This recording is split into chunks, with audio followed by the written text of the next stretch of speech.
আমরা শেষের 10 দিন আসলে মার্কেটে চলে যাই, আমরা শেষের 10 দিন আসলে ঈদের জন্য আমরা ঝাঁপিয়ে পড়ি। মনে রাখবেন, ঈদ রোজাদারের জন্য, ঈদের জন্য রোজাদার নয়।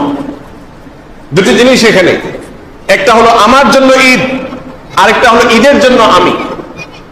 আল্লাহ সুবহানাহু ওয়া তাআলা যারা রোজা রেখেছেন, যারা তাকওয়ার অনুশীলন করেছেন, যারা রমজান জুড়ে ইবাদত বন্দেগী করেছেন, নেক আমল করেছেন, সালাত সিয়াম কিয়াম করেছেন, তাকওয়ার চর্চা করেছেন, তাদের জন্য উপহার হিসাবে দিয়েছেন ঈদ। অতএব ঈদ আমাদের জন্য। কিন্তু আজ আমরা রোজাদাররা ঈদকে আমাদের জন্য না করে আমরা ঈদের জন্য হয়ে গেছি। আমরা ঈদের জন্য হওয়ার মানে হলো ঈদের জন্য আমাদের নিজেদেরকে বিসর্জন করে দিচ্ছি।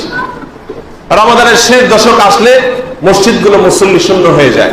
মসজিদের মুসল্লিগুলোকে পাওয়া যায় মার্কেটগুলোতে, কেনাকাটাতে, ঈদের প্রস্তুতিতে, ঈদের শপিং এ। এর মানে হলো আমরা রমাদানকে বুঝি নেই। আমাদের রাসূল সাল্লাল্লাহু আলাইহি ওয়াসাল্লাম রমাদানের শেষ দশক কিভাবে কাটাতেন, কিভাবে তিনি রমাদানের শেষ দিনগুলো অতিবাহিত করতেন, সেই বিবরণ হাদিসের কিতাবগুলোতে এসেছে। আম্মাজান আয়েশা রাদিয়াল্লাহু তাআলা আনহা বর্ণনা করেছেন, সহিহ বুখারীতে এসেছে। রাসূল আকরাম সাল্লাল্লাহু আলাইহি ওয়াসাল্লামের রমাদানের শেষ দশক সম্পর্কে বলতে গিয়ে তিনি বলেছেন, কানা ইয়াজতাহিদু ফীহি মা লা ইয়াজতাহিদু ফী গায়রিহি। আল্লাহ রাসূল সাল্লাল্লাহু আলাইহি ওয়াসাল্লামের সারা জীবনে, শুধু রমাদানে নয়, গোটা জীবনে, রমাদান তো বটেই, সারা জীবনে অন্য কোন সময় ইবাদত বন্দেগীর জন্য, জিকির আজকারের জন্য, দোয়া ও তাসবিহের জন্য, তেলাওয়াত এবং তাদাব্বুরের জন্য অন্য কোন সময় এত সাধনা করতেন না, এত কষ্ট করতেন না, এত পরিশ্রম করতেন না, যতটা করতেন রমাদানের শেষ দশকে। শেষ 10 দিনের যে পরিশ্রম ছিল তার ইবাদতের জন্য, এত পরিশ্রম অন্য কোনো সময় করতেন না। মুহতারাম হাজিরিন, আমরা আমাদের রমাদানের প্রথম দশকের চাইতে দ্বিতীয় দশক বেশি অবহেলা করি, আর তৃতীয় দশক আসলে আমাদের অবহেলা চরমে পৌঁছে যায়। অথচ আল্লাহ নবী সাল্লাল্লাহু আলাইহি ওয়াসাল্লামের চরিত্র ছিল হুবহু এর উল্টা। তিনি শেষ দশক আসলে ইবাদতের জন্য পাগল করা হয়ে যেতেন। আমাদের আয়েশা রাদিয়াল্লাহু তাআলা আনহা বর্ণিত আরেকটি হাদিস রয়েছে সহিহ বুখারীতে, তিনি বলেছেন, কানা ইযা দাখালাল আশর। রাসূল আকরাম সাল্লাল্লাহু আলাইহি ওয়াসাল্লাম রমজানের শেষ দশক যখন শুরু হতো, কয়েকটি কাজ করতেন। নাম্বার 1, সারা রাত জেগে ইবাদত করতেন। আমরা জানি আল্লাহ সুবহানাহু ওয়া তাআলা কোরআনে কারীমে তার রাসূলকে বলেছেন, কুমিল লাইলা ইল্লা কালিলা। আপনি রাতে দাঁড়িয়ে ইবাদত করুন, তবে কিছু সময় নিজের ঘুমের জন্য রাখুন, বিশ্রামের জন্য কিছু সময় আপনি রিজার্ভ রাখুন। একেবারে সারা রাত জেগে ইবাদত করবেন না। আল্লাহ নবী আলাইহিস সালাম সেজন্য বছরের অন্য কোন সময় সারা রাত জেগে ইবাদত করতেন না। কিছু সময় শরীরের হক আদায় করতেন, ঘুমোতেন, বিশ্রাম করতেন, আর বাকি সময় ইবাদত করতেন। বাট রমাদানের শেষ দিনগুলো যখন আসতো, আমাদের আয়েশা বলেছেন, কানা ইযা দাখালাল আশর আহইয়া লাইলা। আল্লাহ নবী সাল্লাল্লাহু আলাইহি ওয়াসাল্লাম রমজানের শেষ 10 দিন আসলে রাত জেগে থাকতেন, এক ফোঁটা ঘুম রাতে যেতেন না, বালিশ থেকে নিজেকে দূরে রাখতেন রমজানের শেষ 10টি রাত। নাম্বার 2, ওয়াইকাযা আহলা। তার দ্বিতীয় আমল ছিল পরিবারের লোকদেরকে ঘুম থেকে ডেকে তুলতেন। পরিবারের লোকদেরকে ঘুমোতে দিতেন না। কারণ কোন সুপার শপে, কোন মার্কেটে যদি অফার দেওয়া হয় যে যে ট্রলি নিয়ে ঢুকতে পারবে, একজনে একটা ট্রলি বোঝাই করে মাল নিয়ে বের হতে পারবে, ট্রলি বোঝাই মাল যাই হবে এর জন্য কোনো পেমেন্ট তাকে করতে হবে না। এই অফার যদি কোনো মার্কেটে দেওয়া হয়, আর আপনার আশেপাশে আপনার পরিবারের সব সদস্য থাকে, আপনি সেই মার্কেটের সামনে দিয়ে যান, আপনি নিশ্চয়ই একা একা সে মার্কেটে ট্রলি নিয়ে প্রবেশ করবেন না, বরং আপনি আপনার পরিবারের প্রত্যেক প্রাপ্তবয়স্ক সদস্যকে উদ্বুদ্ধ করবেন, ঝাঁপিয়ে পড়ো, জলদি ধরো। নিজে একটা ধরবেন, তাদেরকে আরেকটা ধরাবেন, এবং দ্রুত ঢুকে পড়বেন ট্রলি ভর্তি মাল অফার নিয়ে বের হওয়ার জন্য। সম্মানিত উপস্থিতি, দুনিয়াটা আমরা খুব ভালো বুঝি, কিন্তু আখিরাত বুঝি না। আল্লাহ রাসূল সাল্লাল্লাহু আলাইহি ওয়াসাল্লাম রমাদানের শেষ দশক আসলে নিজে একা রাত জেগে ইবাদত করতেন না। ওয়াইকাযা আহলা, পরিবারের লোকদেরকে ডেকে তুলতেন।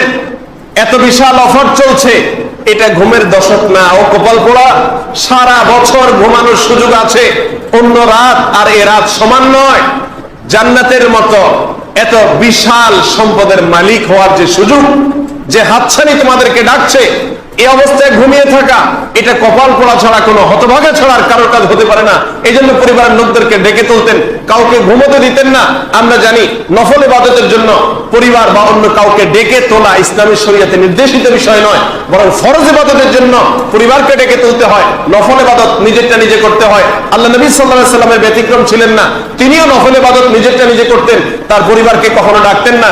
তাহাজ্জুদের নামাজ একাকী পড়তেন, রাত জেগে ইবাদত করতেন, পরিবারের লোকেরা চাইলে ইবাদত করতেন, চাইলে তারা ঘুমিয়ে থাকতেন, কারণ এটা ঐচ্ছিক ইবাদত, বাধ্যতামূলক না, সেজন্য সবাইকে ডেকে তুলতেন না। কিন্তু রমাদানের শেষ দশক আসলে এই দশকের প্রতিটা মুহূর্ত, প্রতিটা মিনিট, বিশেষ করে এই দশকের প্রতিটা রাত আল্লাহ সুবহানাহু ওয়া তাআলার কাছে এত বেশি মর্যাদাপূর্ণ, এত বেশি শ্রেষ্ঠ, এত বেশি সুবর্ণ সুযোগ নিয়ে আসে মুমিনদের জন্য। আল্লাহ নবী সাল্লাল্লাহু আলাইহি সাল্লাম সেই হাতছানি সুযোগ, সুবর্ণ সুযোগ দেখে, সেই জান্নাত নিজের করে নেওয়া, আল্লাহকে সন্তুষ্ট করবার বিশাল বড় হাতছানি দেখে তিনি আর ঠিক থাকতে পারতেন না। পরিবারের সমস্ত লোকদেরকে এই দশকে নফল ইবাদত, রাত জেগে ইবাদত করার জন্য ঘুম থেকে ডেকে তুলতেন। সম্মানিত উপস্থিতি, আল্লাহ নবী সাল্লাল্লাহু আলাইহি সাল্লামের রমাদানের শেষ দশক কিভাবে কাটাতেন, কিভাবে তিনি কাটাতেন এই দশকগুলো, এই দশকটি এবং এই দশকের দিনগুলো এবং রাতগুলো, সে সম্পর্কে আমাদের আশা বলতে গিয়ে বলেছেন ওয়াইকাদ আহলা, এবং পরিবারের লোকদেরকে ডেকে তুলতেন। নাম্বার 3, ওয়াশাদ্দা মিজারা, তিনি কোমর বেঁধে নিতেন। মিজার মানে হলো কোমর, যে জায়গায় মানুষ লুঙ্গি পরে সেটা, সেই জায়গাটা অর্থাৎ কোমর, কোমর তিনি বেঁধে নিতেন। রমাদানের শেষ দশক আসলে কোমর বেঁধে নিতেন মানে কি? এর দুটি মানে মুহাদ্দিস, হাদিস বিশারদগণ, উলামায়ে কেরাম বলেছেন। তার একটি মানে হলো স্ত্রী বিয়োগ, অর্থাৎ এই দশক আসলে স্ত্রী থেকে দূরে থাকতেন, অর্থাৎ ইবাদতের জন্য নিজেকে সম্পূর্ণরূপে নিবেদিত করে দিতেন। সেখানে আনন্দ, বিনোদন, বাণিজ্যের কোনো ভোগ বিলাসিতার দিকে মনোযোগ ছিল না, যেন স্ত্রী থেকে পর্যন্ত নিজে দূরে থাকতেন, অর্থাৎ এই দশকে শুধু ইবাদতের জন্য রিজার্ভ রাখতেন। আর অনেক মুহাদ্দিস উলামায়ে কেরাম বলেছেন এর অর্থ হলো ইবাদতের জন্য একজন মানুষের সর্বশক্তি নিয়োগ করাকে এখানে বোঝানো হয়েছে। তিনি কোমর বেঁধে এই দশকে ইবাদতে নেমে পড়তেন। আমরা সাধারণ প্রবাদেও বলি, কোন কাজে যখন মানুষ সর্বশক্তি নিয়োগ করে তখন বলে সে কোমর বেঁধে নেমে গেছে। এই দশকে আল্লাহ নবী সাল্লাল্লাহু আলাইহি ওয়াসাল্লাম ইবাদতের জন্য সেভাবে, অর্থাৎ কোমর বেঁধে নেমে যেতেন। মুহতারাম হাজিরিন, কোমর বাঁধা তো দূরের কথা, কোমর বাঁধা তো দূরের কথা, আমরা ন্যূনতম কোন প্রচেষ্টা শেষ দশকে ইবাদতের জন্য করি, এরকম মানুষের সংখ্যা আমাদের সমাজে খুবই নগণ্য। যারা গোটা রমজান জুড়ে ইবাদতবন্দি করার চেষ্টা করেছেন, যারা গোটা রমজান জুড়ে সিয়াম পালন করেছেন, তারাবি আদায় করেছেন, দুঃখজনক বিষয় হলো সেই সকল লোকেরা পর্যন্ত যখন বন্টন করার সময় হয় তখন তারা মার্কেটগুলোতে চলে যায়, তখন তারা ঈদের কেনাকাটা পেছনে চলে যায়, শপিংয়ের পেছনে সময় নষ্ট করে ফেলে। এবং এদের দৃষ্টান্ত হলো ওই ব্যক্তির মতো যে ব্যক্তি সারা দিন ভরে পানি সঞ্চয় করেছে, যখন মাছ ধরার সময় এসেছে তখন সে বাচ্চা ছেড়ে দিয়েছে। মুহতারাম হাজরিন, আল্লাহ সুবহানাহু ওয়া তাআলা কোরআনে কারীমে এক বৃদ্ধা মহিলা উপমা দিয়ে আমাদেরকে বুঝিয়েছেন, তোমরা ওই মহিলার মতো হইও না, আল্লাতী নাকাতাত গাজলাহা মিন বা'দি কুওয়াতিন আনকাথা, তোমরা ওই মহিলার মতো হইও না, ওই বৃদ্ধের মতো হইও না যে বৃদ্ধ সারা দিন ভরে রশি পাকিয়ে পাকিয়ে পাকিয়ে এটাকে যখন রশির পরিণত পর্যায়ে নিয়ে গেছে তখন সেটাকে ছেড়ে দিয়েছে বা ছেড়ে ফেলেছে, সারাদিনের পরিশ্রমকে নষ্ট করে দিয়েছে। তোমরা সেই বৃদ্ধ মহিলার মতো হতভাগা হইও না। রমাদানের প্রথম থেকে নিয়ে 20 দিন পর্যন্ত যাই করতে পেরেছেন, শেষের দিনগুলোতে আল্লাহ সুবহানাহু ওয়া তাআলার দেওয়ার পালা আর আমাদের নেওয়ার পালা। এই দিনগুলোতে আমরা ঈদ শপিং এর পেছনে সময় নষ্ট করি। এই যে সময়গুলোকে আমরা নষ্ট করছি, এটা নির্বোধের কাজ হতে পারে, এটা পানি সেঞ্চন করে মাছ ধরার সময় বাদ ছেড়ে দেওয়ার মতো নির্বুদ্ধিতা হতে পারে, কোনো বুদ্ধিমানের কাজ হতে পারে না। মুহতারাম হাজিরিন, আল্লাহ নবী সাল্লাল্লাহু আলাইহি সাল্লাম এই দশকের প্রতিটি মিনিটকে, প্রতিটি সেকেন্ডকে কাজে লাগাবার জন্য একটি ইবাদত করতেন, যার নাম হলো ইতিকাফ। আমাদের আয়েশা রাদিয়াল্লাহু তাআলা বলেছেন, রাসূল আকরাম সাল্লাল্লাহু আলাইহি সাল্লাম সম্পর্কে, কানা ইয়াতাকিফু ফিল আশরিল আওয়াখির মিন রমাদান, রমাদানের শেষ 10 দিন আল্লাহ নবী সাল্লাল্লাহু আলাইহি সাল্লাম মসজিদে ইতিকাফ করতেন, হাত্তা তাওয়াফাহুল্লাহ। আর এই ইতিকাফ 1 বছর করেছেন, 2 বছর করেছেন তা নয়, যে বছর রোজা ফরজ হয়েছে সেই বছর থেকে নিয়ে মৃত্যু পর্যন্ত প্রতিটি বছর তিনি নিয়মিত ইতিকাফ করতেন। আল্লাহ নবী সাল্লাল্লাহু আলাইহি সাল্লাম কখনো ইতিকাফ ছাড়তেন না।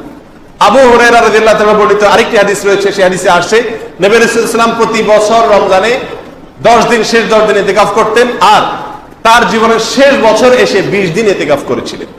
মুহতারাম হাজিরিন, কেন ইতিকাফ করতেন?